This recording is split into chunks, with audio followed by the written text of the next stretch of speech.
ಆತ್ಮೀಯ ವೀಕ್ಷಕರೇ, ಹಿರಿಯ ನಟ ಹಾಗೂ ಹಾಸ್ಯ ಕಲಾವಿದರಾದಂತಹ ಉಮೇಶ್ ಅವರು ಇವತ್ತು ವಿಧಿವಶರಾದರು. ತಮ್ಮ 70ನೇ ವಯಸ್ಸಿನಲ್ಲಿ ವಿಕೃತ್ ಕ್ಯಾನ್ಸರ್ ಎಂಬ ರೋಗದಿಂದ ನರಳುತ್ತಾ ಇದ್ದರು. ಇವರ ಜನನ ಏಪ್ರಿಲ್ 22, 1945ರಂದು ಮೈಸೂರಿನಲ್ಲಿ ಜನಿಸುತ್ತಾರೆ.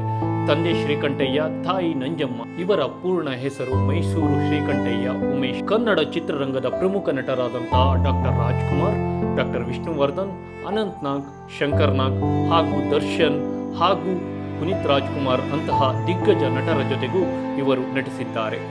ಇವರು 1966ರಲ್ಲಿ ಮಕ್ಕಳ ರಾಜ್ಯ ಎಂಬ ಚಿತ್ರದ ಮೂಲಕ ತಮ್ಮ ವೃತ್ತಿ ಜೀವನವನ್ನು ಆರಂಭಿಸುತ್ತಾರೆ. ಇವರಿಗೆ ಕಥಾಸಂಗಮ ಎಂಬ ಚಿತ್ರದ ತಿಮ್ಮರಾಯ ಪಾತ್ರಕ್ಕೆ 1975ರಲ್ಲಿ ಕರ್ನಾಟಕ ರಾಜ್ಯ ಅಕಾಡೆಮಿ ಪ್ರಶಸ್ತಿಯು ದೊರಕಿತು ಹಾಗೂ 2013ರಲ್ಲಿ ಕರ್ನಾಟಕ ನಾಟಕ ಅಕಾಡೆಮಿ ಪ್ರಶಸ್ತಿ ಕೂಡ ಇವರು ಪಡೆದಿದ್ದಾರೆ. ಕರ್ನಾಟಕದ ಮನೆ ಮಾತಾದ ಹಾಸ್ಯ ನಟರಾದಂಥ ಉಮೇಶ್ ಅವರ ಪ್ರಮುಖ ಡೈಲಾಗ್ ಅಂದ್ರೆ ಅಪಾರ್ಥ ಮಾಡ್ಕೊಳ್ಬೇಡಿ.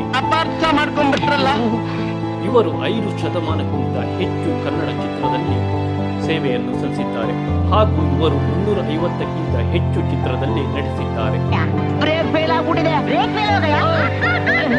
ಇವರು ನಟಿಸಿರುವ ಪ್ರಮುಖ ಚಿತ್ರಗಳು ಎಂದರೆ ಶ್ರುತಿ ಸೇರಿದಾಗ, ಅಪೂರ್ವ ಸಂಗಮ, ಹಾಲು ಜೇನು ಹಾಗೂ ಹಲವಾರು ಚಿತ್ರಗಳಲ್ಲಿ ನಟಿಸಿದ್ದಾರೆ. ಇವರು ಹಲವಾರು ಕಿರುತೆರೆಯ ಧಾರಾವಾಹಿಗಳಲ್ಲಿಯೂ ನಟಿಸಿದ್ದಾರೆ.